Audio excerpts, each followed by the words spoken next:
Okay, I've got one quick postscript. First of all, I have no way to tell you how much you've honored me by being here tonight and hanging in with me, because I did kind of draw the stories out tonight. But you know what? I may never tell these stories again. I didn't tell them for 40 years. But here's some postscripts. You ready for a little laughter here?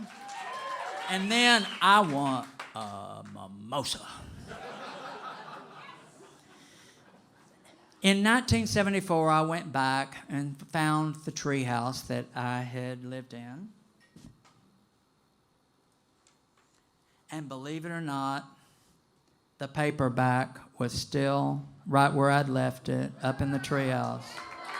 Isn't that amazing?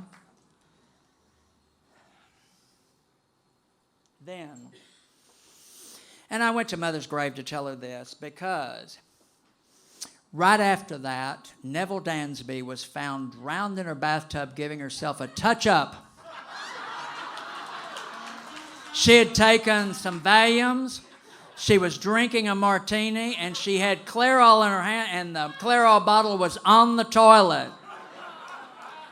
I know Mother heard me when I went to her grave. Then, in the Reagan era, a little not so funny, but by the time that President Clinton was reelected in the mid-90s, there wasn't one single gay friend of mine from New York, college, or San Francisco that was alive.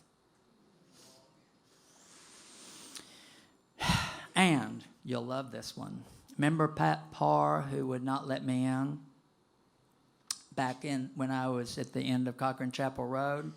In 1985, I found myself inscrutably being the head of personal shopping for Neiman Marcus, and my assistant, well, look at that. It's a good thing the show was over. That I saw on my secretary tell me that my next client was a new woman named Pat Parr.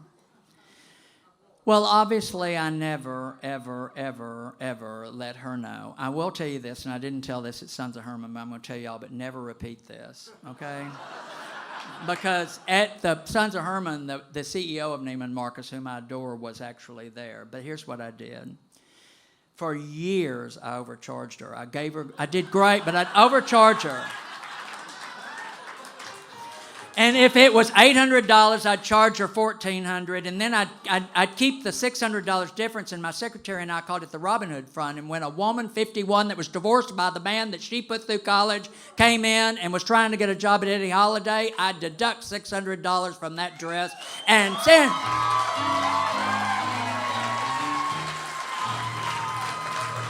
My sister told me not to tell that story.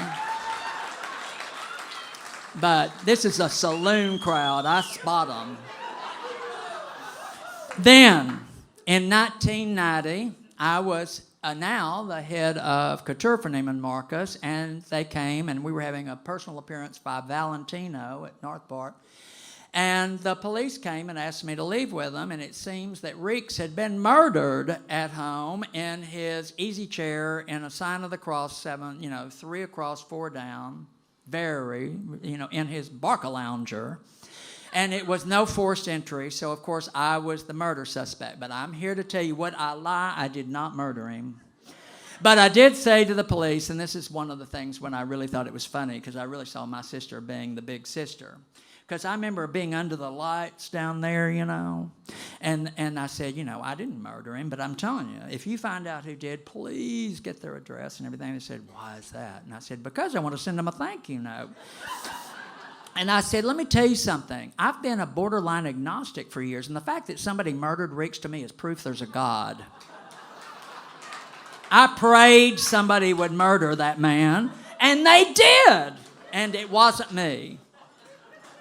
And someday I'm going to do a show where it has a lot of these things in it, and believe me, I do know who did it, because the murder weapon is actually in the casket, but that's a whole other show. Are you going to come see that show? Now, I love this one because in 1996, I was now national sales director for Neiman Marcus, and I was running late for a big holiday event. And I thought, oh my God, I still need to trim my beard. I haven't got a time before I put on my tux. And I looked in the mirror and said to myself, Rollins, it's been 30 years. You can shave now. That was the beard I grew to hide from the murderers. And I shaved.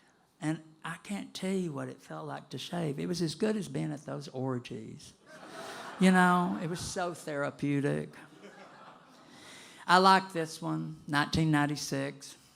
I'm in a limousine in New York with the president of Chanel, both Paris and New York, and we're driving on the west side of Central Park West, and we're going through the 70s, meaning, you know, the streets, the 80s, the 70s, you know. And I point to them, and I say right there is the Rambles, and I said, that's where I slept 25 years ago when I used to come through New York. And, of course, they just laughed because they couldn't imagine that was true. And this is one of the times when I really think that I love the most about doing something like this, because I realized then, do people really think that the person you are is the only person you ever were and the only person you'll ever be, that you become? And this is another quote from Mother. She said to Gwen, her best friend, not eavesdrop, you know. She said, do not ever allow yourself to become an aging version of your former self.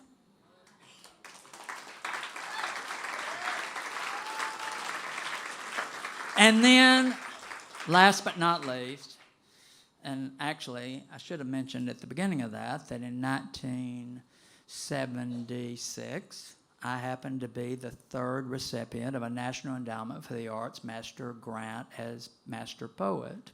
And it was matched by 3 different states, and I became the Master Poet of Alabama when I had never even been to Alabama. But that's a whole other show. But here's my final thing, and then let's go drink. Last year, is George Baum in here? Yes. Because I was right down the street, at 10 Bells, and George Baum says to me, I'm going to the Oak Cliff Film Festival down at the Bishop Arts Theater to see this documentary called I Am Divine.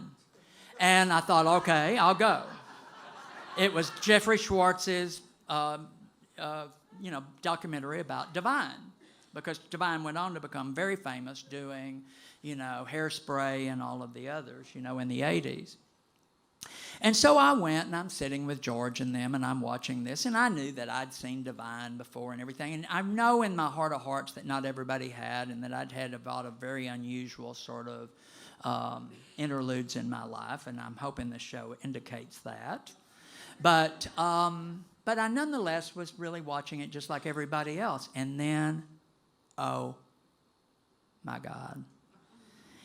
It shows in that documentary this limousine pulling up in front of the Palace Theater with pink flamingos. And I think, I'm in that car. I need to do a damn show.